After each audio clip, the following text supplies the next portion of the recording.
तो बच्चों हम नया चैप्टर स्टार्ट कर रहे हैं। चैप्टर नंबर 1, रासायनिक अभिक्रियाएं एवं समीकरण, केमिकल रिएक्शंस एंड इक्वेशंस।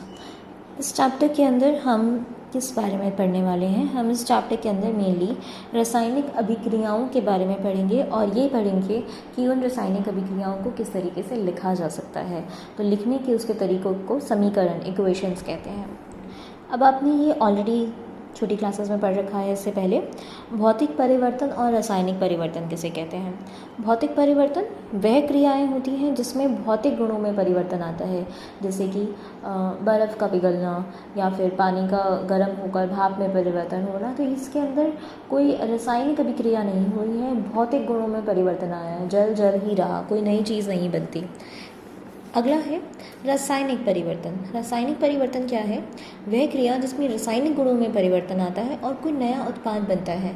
जैसे कि हम क्या एग्जाम्पल दे सकते हैं? जैसे कि मैग्नीशियम रिबन को अगर हम वायु के अंदर जलाते हैं, वायु में जलाते हैं, तो क्या होता है?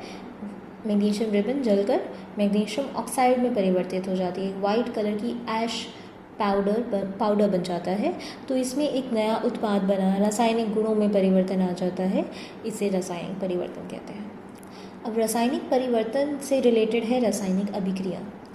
रासायनिक परिवर्तन अगर हो रहा है, इसका मतलब कोई रासायनिक अभिक्रिया हुई होगी, ठीक है? मतलब कोई चेंज आया होगा, एक रसायन कोई एक जो भी रिएक्टेंट है वो किसी प्रोडक्ट में चेंज हुआ होगा, तो वह है रासायनिक अभिक्रिया, जिसे हम इंग्लिश में केमिकल रिएक्शन बोलते हैं। वह क्रिया जिसमें अभिक्रमक का क्या मतलब है? अभिक्रमक का मतलब होता है रिएक्टेंट्स, इसे हम इंग्लिश में रिएक्टेंट्स बोलते हैं। I just right it here. तो अभिक्रमक क्या होते हैं? अभिक्रमक वो होते हैं जो आपस में रिएक्ट करते हैं, आपस में अभिक्रिया करते हैं और कोई नया उत्पाद बनता है। तो जैसे अभी मैंने आपको एग्जांपल दिया था कि वायु में हम मैग्नीशियम को जलाते हैं, तो कौन जल रहा है? मैग्नीशियम, और किस में? ऑक्सीजन में। तो ये दोनों अभिकारक या अभिक्रमक है, अभिकारक या अभिक्रमक, और इससे जो बनेगा उसे कहेंगे उत्पाद।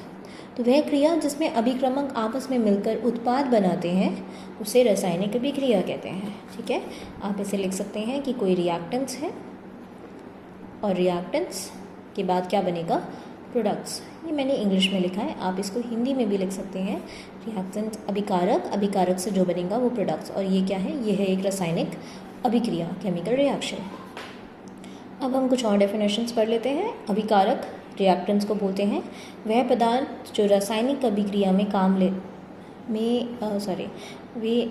पदार्थ जो रासायनिक अभिक्रिया में भाग लेते हैं। तो जो भी रासायनिक अभिक्रिया में भाग लेंगे, यानी कि जो रिएक्टेंट्स हैं, जो पार्ट ले रहे हैं केमिकल रिएक्शन में, अभिक्रिया में, उन्हें अभिकारक कहते हैं, ठीक है? उत्पाद क्या है? वह पदार्थ जो किसी रासायनिक अभिक्रिया में बनते हैं, जो दूसरे साइड जाके जो भी चीज़ बनेगी। जैसे मैंने आपको एक एग्जांपल दिया था कि मैग्नीशियम रिबन जो है वो जब ऑक्सीजन में जलता है तब क्या बनता है? Magnesium oxide. तो अभिकारक कौन से हैं? ये दोनों अभिकारक हैं, कि ये दोनों आपस में अभिक्रिया कर रहे हैं और क्या बना? Magnesium oxide. यहाँ पर 1, 2 या 2 से ज़्यादा हो सकते हैं। ऐसे यहाँ पर भी एरो के बाद उत्पाद जो है वो भी 1, 2 या 2 से ज़्यादा हो सकते हैं, ठीक है? कितने भी हो सकते हैं, नंबर कोई फिक्स नहीं होता इनका। अगला है टॉपिक रासायनिक अभिक्रिया का प्रेक्षण। मतलब कि एक रासायनिक अभिक्रिया में क्या क्या चेंजेस आते हैं। अवस्था में परिवर्तन हो सकता है, ठीक है? जैसे कि हमने कोई, ये सॉलिड है, तो यहाँ पे तो ये भी सॉलिड है, ये गैस है, सॉलिड बन गया। पर कई बार ऐसा होता है कि आप तो कोई सॉलिड चीज़ लोगे, लेकिन जो उत्पाद होगा वो हो सकता है द्रव हो या वो हो सकता है गैस हो। तो अवस्था में एक परिवर्तन आ जाता है, सॉलिड से लिक्विड बन सकता है, लिक्विड से गैस बन सकता है। इस तरीके से अवस्था में परिवर्तन आ सकता है। रंग में परिवर्तन आ सकता है, जैसे कि हमने छोटी क्लासेस में भी पढ़ रखा है एग्जाम्पल कॉपर सल्फेट वाला, कि हम कॉपर सल्फेट नीला रंग का होता है, उसमें आयरन डालते हैं तो जो कॉपर सल्फेट है उसका रंग हरा हो जाता है। तो ये एक रासायनिक परिवर्तन है, रंग में परिवर्तन है। गैस का निकास हो सकता है, आपने कई रिएक्शंस देखे होंगे, किसी में ऑक्सीजन बन रही होती है, किसी में हाइड्रोजन गैस निकलती है, किसी में कार्बन डाइऑक्साइड गैस निकलती है।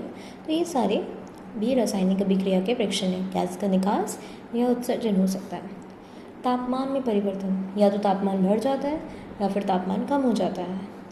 सुगंध या दुर्गंध आना, हो सकता है कि जो भी गैस निकल रही है या जो भी उत्पाद है वो या तो सुगंधित पदार्थ हो या फिर हो सकता है कि वो बहुत ही स्मेली हो, कुछ दुर्गंध आ रही हो उनमें से, तो ये भी रासायनिक अभिक्रिया का प्रेक्षण है।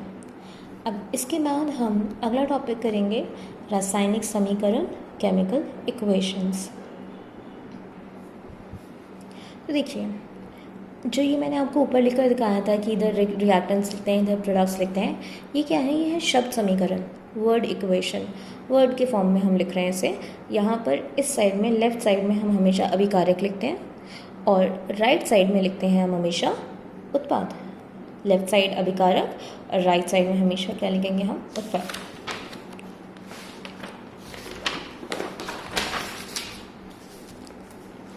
अगले पेज पर एक एग्जाम्पल है, मैग्नीशियम प्लस ऑक्सीजन। तो इसका मतलब क्या है? ये अभिकारक और मैग्नीशियम ऑक्साइड बना ये उत्पाद। अब आप देख सकते हैं कि मैंने यहाँ पर ये इस तरीके से लिखा है, इनके नाम लिखे हैं पूरे पूरे, इनके सिंबल यूज़ नहीं किए, इनके प्रतीक यूज़ नहीं किए। तो ये क्या है? ये एक शब्द समीकरण है, क्योंकि आपने शब्दों के फॉर्म में लिखा है। रासायनिक समीकरण कैसे लिखते हैं? रासायनिक समीकरण हम जब लिख रहे हैं तब उसके अंदर हम इस तरीके से शब्दों का यूज़ ना करके हम उनके प्रतीकों का यूज़ करते हैं। क्यों करते हैं प्रतीकों का यूज़? शब्द क्यों नहीं करते? आप देख सकते हैं, ये लिखना इससे ज़्यादा ईजी है ना, क्योंकि इसके अंदर पूरे पूरे नाम होते हैं बड़े बड़े। तो आप जब वो इतने बड़े बड़े नाम लिखते हो तो ज़्यादा टाइम लगता है। तो इस वजह से टाइम को बचाने के लिए हम शॉर्ट में इक्वेशंस को लिखते हैं, शॉर्ट में समीकरण लिखते हैं। तो ये हमारा टाइम सेविंग होता है और इजी होता है ये लिखने का तरीका, इसीलिए समीकरण लिखने का ये तरीका अपनाया जाता है। ठीक है, तो मैग्नीशियम MgO2 ऑक्सीजन, और क्या बना? Magnesium oxide. प्लस का मतलब है यहाँ पर जो जो रिएक्टेंट्स होंगे, जो अभिकारक हैं, जो आपस में अभिक्रियाएँ कर रहे हैं, उन सब के बीच में हम प्लस का निशान लगाते हैं। एरो का क्या मतलब है? एरो का मतलब है कि किस दिशा में रिएक्शन जा रहा है। रिएक्शन यहाँ से होकर इधर की तरफ जा रहा है, तो इसलिए एरो का जो हेड है, वो सिरा जो है वो इधर की तरफ है।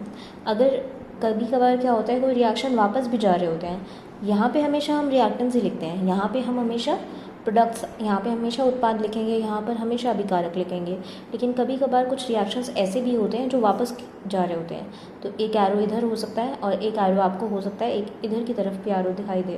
तो उस एरो का क्या मतलब होगा? उसका मतलब है कि इस रिएक्शन के अंदर वो इधर भी जा रहा है और फिर उधर भी जा रहा है, दोनों साइड में है।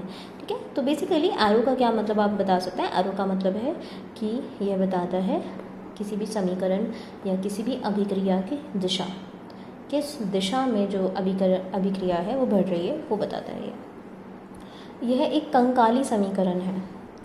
कंकाली समीकरण क्या होता है?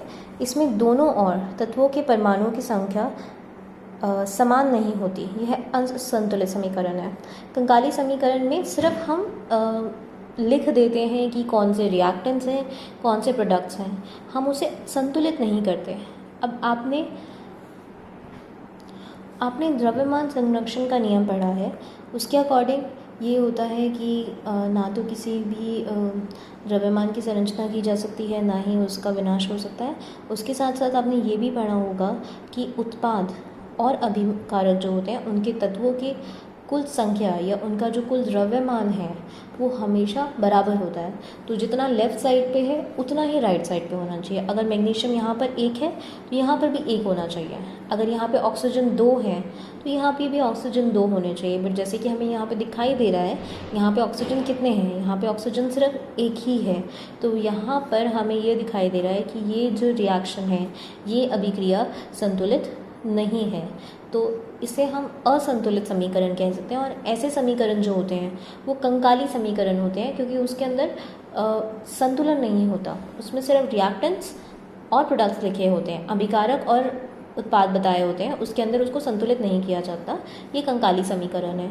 अब ये ज़रूरी है कि एक कंकाली समीकरण को संतुलित किया जाए।